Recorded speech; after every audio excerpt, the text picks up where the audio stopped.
మొత్తంగా ఈసారి కూడా గణనాథుని మహాప్రసాదము మరింత ధర పలకనుంది. ఆ వచ్చిన డబ్బులతో సేవా కార్యక్రమాలు నిర్వహిస్తామంటున్నారు. ఇక్కడ అర్చకులు ఉన్నారు, అర్చకులను అడిగి మరిన్ని విషయాలు తెలుసుకునే ప్రయత్నం చేద్దాం. స్వామీజీ నమస్తే. సో మొత్తంగా బాలాపూర్ మహాప్రసాదం, ఆ స్వామివారి చేతిలో ఉన్న మహాప్రసాదం గురించి ఈరోజు ప్రపంచమంతా చర్చించుకుంటున్న పరిస్థితి. సో ఏం చెప్తారు మహాప్రసాద విశిష్టతకు సంబంధించి? ఇది మేము 10 రోజుల నుంచి ఇక్కడ వినాయకుడికి విశేషమైనటువంటి పూజాది కార్యక్రమాలన్నీ కూడా నిర్వహించుకున్నాం.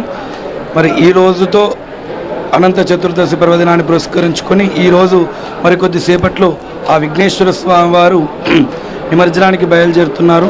మాకందరికీ కూడా చాలా సంతోషమైనటువంటి విషయం ఏంటంటే స్వామివారి చేతిలో ఉన్నటువంటి ఆ లడ్డూ ప్రసాదాన్ని ఈ సంవత్సరం ఎవరు దక్కించుకుంటారో అనే విషయాన్ని మేము చాలా ఉత్సాహంగా ఎదురు చూస్తున్నాం. అయితే ఇక్కడ స్వామివారికి మేము ప్రత్యేకంగా చేసినటువంటి పూజలు, అదేవిధంగా స్థల మహత్యము, స్వామి మహత్యం వల్ల లడ్డూ ప్రత్యేకతను సంతరించుకుంది.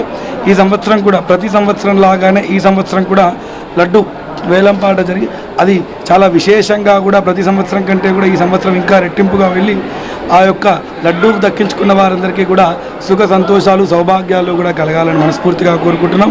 అంతేకాకుండా ఇక్కడ స్వామివారి యొక్క గొప్పతనాన్ని, స్వామివారి యొక్క ప్రత్యేకతను గురించి మనం మాట్లాడుకున్నట్టయితే స్వామి చాలా మహిమాన్వితులని, అదేవిధంగా స్వామి చేతిలో ఉన్నటువంటి ఈ యొక్క లడ్డూ ప్రసాదం వల్ల కూడా తీసుకున్నటువంటి వారికి అందరికీ కూడా సకల సౌభాగ్యాలు అష్టైశ్వర్యాలు కూడా కలుగుతున్నాయని, అంతేకాకుండా వాళ్ళ వ్యాపారాలన్నీ కూడా బాగా జరుగుతున్నాయనే విషయాన్ని వాళ్ళందరూ కూడా చెప్పడం వల్ల ఇక్కడ స్వామివారి లడ్డూ కూడా ఇంత గొప్ప విషయం, గొప్ప ఘనత కలిగిందని చెప్పొచ్చు. రైట్. ఇక అర్చకులు చెప్తున్నారు మొత్తంగా స్వామివారి మహాప్రసాదాన్ని ఎవరు దక్కించుకుంటారో వారు చాలా అదృష్టవంతులు. ఆ అదృష్టం కూడా అందరికీ దక్కదు, స్వామివారి కృపా కటాక్షాలు ఉంటేనే ఆ అదృష్టం దక్కుతుంది అని కూడా చెప్తున్న పరిస్థితి అయితే కనిపిస్తుంది. సో మొత్తంగా ఇక్కడ మనం చూడొచ్చు మరి కాసేపట్లోనే ఈ గణనాథుడు ఊరేగింపుకు బయలుదేరబోతున్నాడు.